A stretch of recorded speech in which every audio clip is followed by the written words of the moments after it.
Hi everyone, my name is Olatilewa Ifagbemi, the Oluwofa of Alagbadoma, which you all know as IFA White, Asoludero #1, evangelism. Ìtí a mú wá fún yín ní ọjọ́ tòní òun ni àgbo tí a ṣẹ̀ṣẹ̀ síta nítorí wípé ìlera lògùn ọrọ̀ àìsàn ó ń gẹ̀mí ẹ̀dá kúrú ni àìsàn sì kẹ̀rẹ́ ó ní bòmí mọ́lé kí n pa ẹ́ tú mi síta kí n fi ẹ́ sílẹ̀ Elédùmarè ò ní fi àìsàn dè wá mọ́lẹ̀. Orúkọ àgbo tí a ṣe jáde fún ìwúlò fún gbogbo ọmọ aráyé òun ni a mọ̀ sí GBS, General Body Solution. Àgbo yìí jẹ́ àgbo tó ṣiṣẹ́ fún nǹkan tó pọ̀ torí ẹ̀ ni a sì sọ ní General Body Solution. Àgbo yìí ó jẹ́ 100% natural tó sì jẹ́ wípé àwọn egbòogi tó jẹ́ àwọn egbòogi gidi tó jẹ́ àwọn egbòogi tó ṣe ara lóore òun la fi ṣe.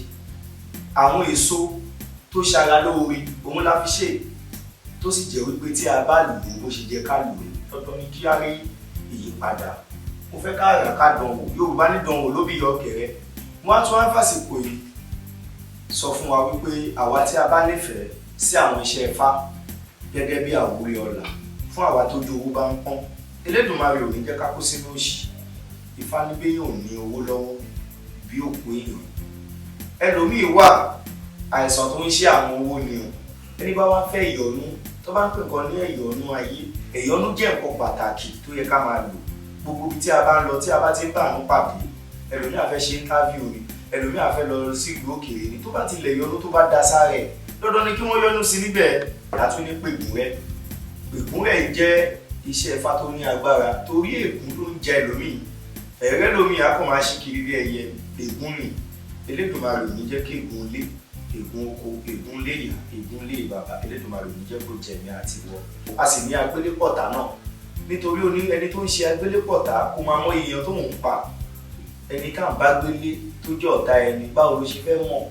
Agbélépọ̀tà ló lè kó èèyàn ń bẹ̀. Àwa tí a bá wá ń ta ọjà a ní ọṣẹ ìtajà náà. Ẹlòmíì kan pàtẹ́ ni kò rẹ́ni yọdọ̀ ẹ̀ ń burúkú ni o. Tó bá jókòó tó lọ ń jí làárọ̀ kùtùkùtù tó múra sọ̀rọ̀ ara ẹ̀ tó wẹ ọṣẹ ìtajà tó dáa kó mọṣẹ ìtajà báyìí kó wọ́n sórí ọjà ẹ̀ kó lọ́nlẹ̀ kó dowó ni o. Elédùmarè mọ̀ níjà fi kájẹ gbèsè. Ọ̀pọ̀lọpọ̀ ẹlòmíì lọ yáwó ṣòwò ìgbà tọ́jà wà tá nǹkan. Ìwọ tó lọ yáwó iyebíye ṣòwò ṣé kò yẹ kó mọ̀ kó yẹ kó o ṣe ọṣẹ ìtajà tó dángájíá? A dẹ̀ tún ní àgúnmu ọfà, a ní àgúnmu jẹ̀dí, a ní àgúnmu oríṣiríṣi. Ní nǹkan tí a bá fẹ́ ẹ lè mẹ́sẹ̀jì wa ní platform wa, ó jẹ́ ní YouTube channel wa ní Evangelism TV tí ẹ ti mọ̀ náà ni. Elédùmarè kò ní padà lẹ́yìn wa tí ẹ mọ̀ sí Special Ifá Foundation.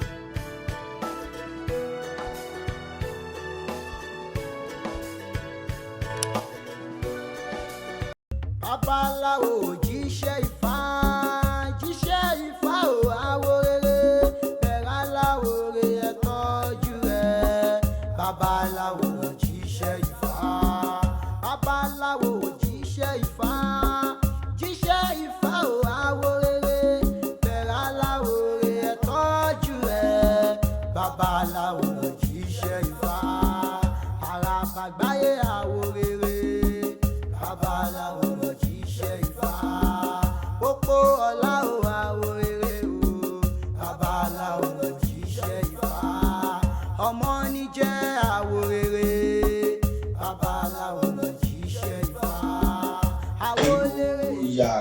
ọmọ eriwo ya àyàgbó àyàtọ̀ ọmọ eriwo ṣì ń pé o.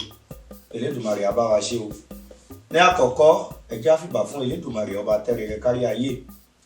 Ọba lánàá ọba lẹ́nu ọba títí ayé gbogbo ìgbà. Ifá ní tí a bá fẹ́ sọ̀rọ̀ ó ní ká máa fi tẹ Elédùmarè síwájú. Ọba mi òkè, ọba mi Elédùmarè kò máa ní padà lẹ́yìn wa. A ò nílé òun gbé sọnù bí kì í ṣe bí ọmọ. Gbogbo ojú tó ń wò mí ní ọjọ́ tòní mi ò ní fi ń ṣàwátì, ẹ ò sì ní fi èmi náà ṣe àwátì o. Ohun burúkú kò ní wọlé tọ̀ wá wá. A ó ṣẹ́gun ọ̀tá bẹ́ẹ̀ láwọ̀ ẹ̀yìn òdì. Elédùmarè yóò gbé wa lékè àṣẹ ni. Odù mímọ́ Ọ̀rúnmìlà tí a fi ṣe ìtanijí ní ọjọ́ tòní. A ó rí nínú ẹsẹ̀ Ìwòrì ní ọwọ́ ọ̀tún, Ọ̀yẹ̀kú lọ́wọ́ òsì, tí àwọn babaláwo papọ̀ wọ́n ní ká pè ní Ìwòrì Òrìẹ̀kú. Ẹ máa bá mi ká lọ. Etí tí ẹ fi ń gbọ́ mi ò ní dí o. Ojú tí ẹ fi ń wò mí, ojú náà kò ní fọ́ ní àṣẹ Elédùmarè ọba àdániwáyé. Ǹjẹ́ ẹyẹ lélẹ̀ bọ owó tó dábọ̀ ń bẹ lẹ́nu olúwo, àṣẹ ti bẹ̀ ń bẹ lẹ́nu ti fá. Ifádé aláṣẹ ọ̀pẹ̀dí àbíṣẹ́ wàrà. Ẹ wọ̀nà tààrà tí mo pe Ọ̀rúnmìlà tí mo fi jẹ́ bẹ́ẹ̀ níbẹ̀ rí. Ó ní bẹ́ẹ̀ gẹ́lẹ́ ní babaláwo tèmi ṣẹnu rí fábẹ́lẹ̀ Ọ̀rúnmìlà ṣẹnu rí fọ́ sílẹ̀. Ẹni ìjà òde bá ló ń pe rẹ̀ lọ́kùnrin. Adé afẹ́ Egungun ń bọ̀ ọkàn fún wèrè. Adé afún wèrè ó ń bọ̀ ọkàn fún Egungun. Wọ́n ní kọ́ rúbọ ṣàìkú ara wọn. Ká má fafá gùn. Ifá ní ẹni ìjà òde bá ló ṣe kí ni? Ló ń pe rẹ̀ lọ́kùnrin. Egungun ló lọ dáfá. Ilé ayé tó ń lọ ó da ó sunwọ̀n. Wọ́n ní kí Egungun rúbọ. Wọ́n ní kí wèrè náà rúbọ. Àti Egungun àti wèrè kò sí ètò orúbọ náà àwọn méjèèjì. Nígbà tó délé ayé tán lóòótọ́ Egungun múra. Ó wọ̀gbàlẹ̀ ó ṣe gbogbo ètùtù fún Egun jáde. Wèrè náà bá jáde síta. Ló bá di wípé Egun mọ̀ pé wèrè lòun fẹ́ ṣàdúrà fún. Wèrè bá kúnlẹ̀ síwájú, ìwèrè bá dúró síwájú Egungun. Egungun máa ní kóhun sẹ́rì kóhun ṣàdúrà fún wèrè. Ìṣe ni wèrè fẹ́ bu Egungun so. Kíre èèmọ̀ rí ó bá wọn tí nǹkan táwọn babaláwo sọ fún òun pé wọ́n ní kóhun rúbọ kóhun má ba lè rógún èèmọ̀. Egungun wò pé àkọsí nǹkan tó lè ṣẹlẹ̀. Ẹ̀kọ́ tí fàìfẹ́ kọ́ wa ni wípé ìjọra ẹni lójú. Èmi mo tó báyìí, èmi mo mọ kíní kan ṣe jù, èmi mo ní kíní kan. Elédùmarè ò fẹ́. Kí ni mo wí? Elédùmarè ò fẹ́. Elédùmarè ò ní padà lẹ́yìn wa. Ẹni a bá dáwọ́ Òrìẹ̀kú fún, Ifá ń kìlọ̀ fún ilé pé ogun kan jà lọ́wọ́lọ́wọ́. Àbíkẹ́ ogun kan ń bọ̀ tó fẹ́ jà ọ̀tá ẹ̀. Ìṣe ni kó lọ bọ èṣù, kó ní lẹ́wọ̀n òbú kankan kó fi rúbọ àkádìẹ kó lọ fẹ́ ṣù. Kógun náà kó má lè bá lọ ní o, bí Ifá ṣe wí nìyẹn o. Gbogbo àrà tí Egungun fẹ́ dá lóde, wèrè ò jẹ́ kó lè rí dá. Ẹni a bá dáwọ́ Òrìẹ̀kú fún, fani pé kó rúbọ kó ṣètùtù. Ṣẹ́ni torí ẹ̀ bá pé àánú òun fẹ́ dúró, òun fẹ́ lọ́mọ, òun fẹ́ máa di Egun, òun fẹ́ máa bú Egun so. Àìtí ní mọ̀ pé wéèyàn bẹ́ẹ̀ ya wèrè. Bẹ́ẹ̀ bá rẹ́ni tó ń bẹ́ Egun jà lóde kẹ́ ẹ mọ̀ pé ẹni ẹ ṣe kí ni. Ó ti ya wèrè ni. Torí ẹni torí ẹ̀ bá pé á mọ̀ pé kò yẹ kóhun bẹ́ Egungun jà. Wèrè náà lẹni ẹni tẹ́ bá rí tó bá bẹ́ Egungun jà, ó ti wọ wèrè ni. Elédùmarè ò ní jẹ́ ká wọ wèrè o. Gbogbo ẹni bá fojú di irúmọlẹ̀, ara ẹ̀ ló fojú di. Elédùmarè ò ní jẹ́ ká wá pasán. Ọba mi òkè kò sì ní jẹ́ ká wá kó ṣe ẹlẹ́yà. Ẹ̀kọ́ tí Ifá ń kọ́ wa ní ọjọ́ tòní òun ni wípé ká mọ ohun tí à ń ṣe. Ifá ní ká ṣe kí ni? Ká mọ ohun tí à ń ṣe. Ifá dẹ̀ ń sọ fún wa pé ẹlòmíì wọ́n á pè é pé ogun ti yá, iṣẹ́ tí ò dá lọ́ máa rán. Àwọn tó fẹ́ rán ẹ níṣẹ́ burúkú àwọn wà nínú ilé. Ọwọ́ àwọn wọn gbówó fún wọn pé kí wọ́n lọ bá wọn pọmọ lọ́mọ, kí wọ́n lọ bá wọn jẹ́ṣẹ́ tí ò dá. Ìwọ náà fà lọ bá wọn jẹ́. Òun pe rẹ lọ́kùnrin, ẹni ìjà òde bá dẹ̀ ló ń pe rẹ lọ́kùnrin. Nígbà tó gún bá wá dé, ìwọ ló máa dá ìyan ẹ̀jẹ̀ ń ṣù. Elédùmarè ò ní jẹ́ kó rí wa kó takò wá. A máa ní fọwọ́ ara wa ṣera wa. Ẹ̀kọ́ tí Ifá ń kọ́ wa ni wípé àkọ́kọ́ ká má ní àfojúdi. Ká má ṣe kí ni? Ká má ní àfojúdi. Tó bá dẹ̀ dáfá fún wa ká máa rú ẹbọ ẹ̀. Ká má máa dẹ́jà. Ẹlòmíì àdáfá a máa dẹ́jà. Tó bá ní kó rúbọ kan, ìpín kankan bọ̀ á ní kí ni? Títí tó gún á fi jà. Kò dẹ̀ sí nǹkan ni kó fi pakú tán lé. Elédùmarè kò ní jẹ́ káwa ká bá wọn kúkọ̀ wọ̀wọ́. Ọba mi òkè, ọba àdániwáyé kò ní jẹ́ ká ṣẹlẹ́yà. Elédùmarè ò ní padà lẹ́yìn gbogbo wa. Ifá jẹ́ ká mọ̀ pé ẹni ìjà òde bá ló ń pe rẹ̀ lọ́kùnrin o. Bàbá rẹ̀ nìkan tó ń pe rẹ̀ lọ́kùnrin, tó ń wú, tó ń ṣe bí Ọlọ́run, tó ń ṣe wípé òun Elédùmarè délé ayé fún. Ìjà ò tí ì dé bá ní. Ẹni ìjà òde bá ló ń pe rẹ̀ lọ́kùnrin. Ẹ̀kọ́ tí Ifá ń kọ́ wa ni wípé ìmọ̀ra ẹni, ìmọ̀ba ara ẹni, òun ni ìlékè ọgbọ́n o. Ẹlòmíì nǹkan tí ó tó ló ń ṣe. Káṣàrí ni èmi mo wà ń bẹ̀. Òun lẹ́lòmíì bá kiri. Tẹ́lẹ̀dùmarè ò sì fẹ́. Tó bá ní ogun kan ti yá, ẹlòmíì ló máa sáré dìde. Nǹkan tóun fẹ́ ń tiẹ̀ ní kóun máa ba nǹkan jẹ́. Nígbà tó bá wá yá, tó bá pàdé ẹni tó ju tiẹ̀ lọ ńkọ́. Yorùbá sì bọ̀ wọ́n níbi tí tẹnìkan parí sí. Ibẹ̀ ni tẹlòmíì ti bẹ̀rẹ̀ ohun tí wọ̀ ní tó gbójúlé tó fẹ́ máa fi ṣe bí agbára.